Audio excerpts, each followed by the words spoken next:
오늘 본문 마태복음 13장 1절부터 17절까지의 말씀입니다.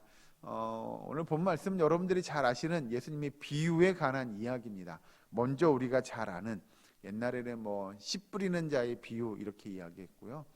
저는 이걸 씨비유라고 이야기합니다. 잘 아는 대로 여기서 이야기하는 씨 뿌리는 것에 관한 이야기가 나오죠. 먼저 씨를 뿌리는 건 우리가 아는 대로 복음을 전하는 겁니다. 그 복음을 전하는데 그 복음의 씨앗이 뿌려진 곳에 어떤 곳은 싹이 나고 열매가 맺히지만 어떤 곳은 싹이 나지 않고 열매도 맺지 못하는 일들이 벌어지는 밭들이 있다는 거죠. 굳이 여기서 우리가 그럼 뭐가 문제냐라고 이야기하면 씨는 똑같은 씨입니다. 우리가 이야기하는 복음은 똑같이 뿌려져야 되는데 그 복음을 받는 사람들의 마음이 각자마다 다 다르다는 거죠. 그러면 오늘은 좀 다른 각도에서 이 비유를 설명했으면 좋겠는데요. 우리가 아는 대로 그러면 씨가 떨어졌는데 그 씨가 열매 맺혀지는 밭이 더 많습니까? 아니면 열매를 못 맺는 밭이 훨씬 더 많습니까? 못 맺는 밭이 훨씬 많죠. 오늘 본문 잘 보시면 4절 말씀에 3절부터 볼까요? 3절 후반절에 씨를 뿌리는 자가 뿌리러 나가서 뿌릴새 더러는 길가에 떨어짐에 새들이 와서 먹어버렸고 더러는 흙이 얕은 돌밭에 떨어짐에 흙이 깊지 않으므로 곧 싹이 나오나 해가 돋은 후에 타서 뿌리가 없으므로 말랐고 더러는 가시떨기 위에 떨어짐에 가시가 자라서 기운을 막았고 더러는 좋은 땅에 떨어짐에 어떤 것은 100배 어떤 것은 60배 어떤 것은 30배의 결실을 하였느니라 라고 이야기하죠. 즉 30배, 60배, 100배의 결실을 맺는 밭은 한 군데밖에 없는 반면에 이 열매를 맺지 못하는 밭들이 훨씬 많습니다. 이건 도대체 예수님께서 이건 무슨 의미로 이렇게 말씀하시는 거냐? 즉 이 이야기가 우리가 전에 봤던 대로 앞에 봤던 대로 예수님께서 천국에 들어가는 자가 많지 않을 거다. 즉 우리가 복음을 전하긴 전하지만 그 복음을 받고 받아들여서 정말 그 복음의 열매를 맺히는 사람들은 많다는 이야기일까요? 적다는 이야기일까요? 적다는 이야기입니다. 여러분 나가서 예를 들어 노방전도 우리가 한다고 한번 가정을 해보죠. 노방전도 하면 우리가 복음의 씨앗을 막 뿌립니다. 예수 믿으세요. 예수 믿고 구원 받으세요 라고 이야기하면 그 복음을 듣고 제가 예수 믿고 구원 받겠습니다 라고 말하는 사람들이 많습니까? 적습니까? 이건 적다고 표현하기도 미안하죠. 거의 없다고 봐야 되지 않을까요? 그 중에 정말 귀한 영혼이 준비된 영혼이 그래요 저도 교회 나가고 싶은데요 라고 말하는 경우는 있습니다. 그러나 우리가 복음을 전하는 때에도 보면 그 복음을 받아들이는 사람들의 숫자가 그렇게 많지 않음을 성경은 우리에게 이야기합니다.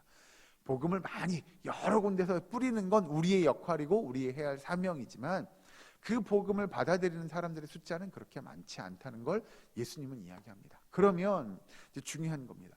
왜 예수님이 이런 내용을 뭐라고 이야기하냐면 아까 읽은 대로 3절에 예수께서 비유로 여러 가지를 그들에게 말씀하여 이르시되 왜 비유로 설명하냐라고 한다면 우리는 보통 비유는 그렇죠. 어떤 것들을 설명하려고 할 때 이거 좀 이해하기가 어렵거나 이게 말뜻을 잘 깨닫기 힘들면 그걸 비유적으로 설명해서 이해를 돕기 위해서 비유의 방법을 쓰는 것이 보통입니다.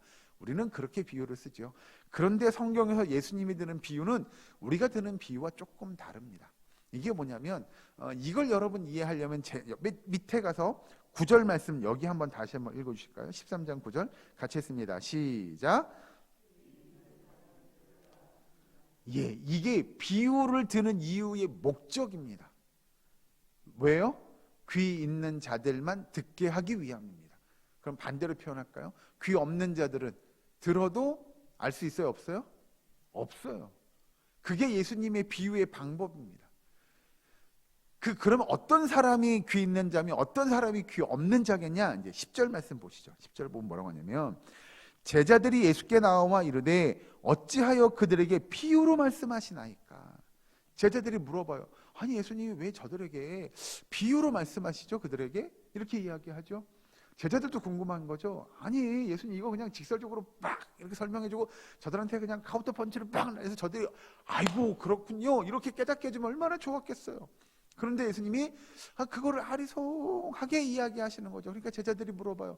아니 예수님 왜 그들에게 왜 비유로 설명하세요? 여기서의 비유는 뭐냐라고 이야기하면 한단어로 정리하면 여러분 수수께끼입니다. 수수께끼. 그래서 들을 수 있는 사람은 듣는 겁니다. 알 수 있는 사람은 그 말을 듣고 맞아 그래 라고 하겠지만, 어떤 사람은 저게 지금 무슨 얘기야, 뭐라고 하는 거야 라고 잘 이해하지 못할 이야기라는 거죠. 그래서 11절에 뭐라고 예수님께서 대답하시냐면, 대답하여 이르시되 천국의 비밀을 아는 것이 너희에게는 허락되었으나 그들에게는 아니 되었다. 즉 여기서의 차이는 뭐냐면 너희와 그들의 차이입니다. 그건 뭐냐, 너희는 누구를 가리켜요? 귀 있는 사람들. 지금 여기서 이야기했는데 10절에 제자들이 예수께 나와 이르되 라고 일컬어지는 누구예요? 제자들이에요. 제자들은 그 비유를 듣고 아이고 이게 그 말씀이에요? 알 수 있겠으나, 그들은 누구예요? 예수님을 따르는 허다한 무리들, 말씀을 듣기는 들으나 그 말씀을 실천하지 않는 사람들, 그 말씀을 정말로 삶에서 따르지 않는 사람들, 그들은 이 말씀을 들어도 깨닫지 못할 거다라고 이야기해요. 그래서 그 내용이 쭉 넘어가면 14절 말씀, 14절 15절 여기 두 절의 말씀을 같이 한번 읽어주실까요? 14절 15절 같이 했습니다. 시작. 이사야의 예언이 그들에게 이루어졌으니 일렀으되 너희가 듣기는 들어도 깨닫지 못할 것이요 보기는 보아도 알지 못하리라.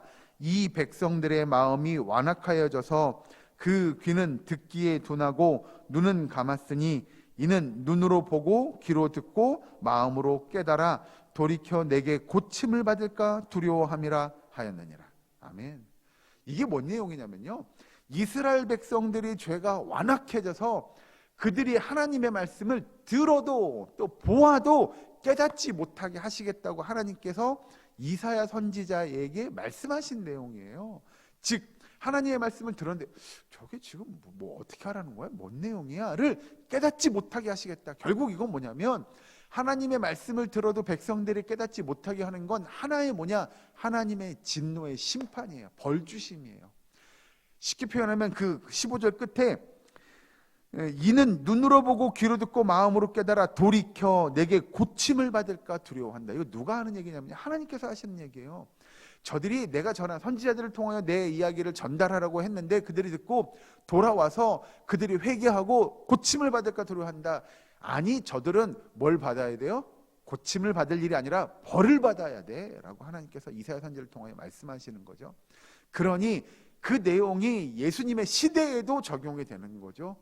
예수님이 비유로 설명했어요. 그 설명을 듣는 너희는 깨달아 알겠으나 그 설명을 들어도 깨닫지 못하는 그들은 결국 버림을 받고 하나님의 진노의 심판을 받게 될 거다라고 하는 겁니다. 그러니 여러분, 복음을 전해서 그 복음을 듣고 깨달아 열매 맺는 사람이 있는 반면에 어떤 사람들은 그 복음을 듣고 깨닫지 못하는 사람들, 즉 하나님께서 아무리 하나님의 말씀을 증거하라고 해도 듣기는 들었으나 그들의 삶 속에서 실천하지 않는 사람들은 결국 뭐 받아요? 벌 받을 겁니다. 예수님께서 비유로 설명하는 이유는 그런 거죠. 그래서 그 비유의 말씀을 듣고도 깨닫지 못하는 사람들이 있을 겁니다. 똑같이 들으나 다 같이 들으나 어떤 사람들은 그래 맞아, 그래 나 저렇게 살아야지, 나 그렇게 열심히 말씀을 지켜 행해야지 라고 자신의 삶 속에서 노력하는 사람이 있는 반면에 어떤 사람들은 그 말씀을 듣고도 그래 뭐 어떻게 하라는 거지? 잘 모르겠네? 그러고 그냥 자기 마음대로 사는 거죠. 자기 뜻대로 사는 거예요. 그런 사람들은 분명히 하나님께서 그들의 언젠가 그들의 행위대로 갚으실 것을 성경은 이야기하고 있습니다. 여러분, 예수님께서 비유로 말씀하시는 그 내용, 정말 우리가 아는 대로 9절에 귀 있는 자는 들을지어다 라고 하시는 그 말씀 따라 오늘이 우리에게 들려지는 그 말씀, 또는 우리가 하나님 말씀을 늘 묵상하고 깨닫기를 바라는 그 말씀대로 여러분 살아내는 열심이 있어야 합니다. 우리의 삶의 모습이 있어야 되는 줄로 믿으시기 바랍니다. 그리하여 그 말씀 따라 오늘도 경주하고 하나님의 말씀대로 이 땅의 삶을 이루어가는 저와 여러분 되기를, 우리의 사랑교회 모든 권속될 수 있기를 주의 이름으로 간절히 축원합니다. 기도하겠습니다. 사랑권의 하나님 감사합니다. 하나님의 말씀대로 오늘 한 날의 삶을 이루어갈 수 있도록 주님 인도하여 주시옵소서.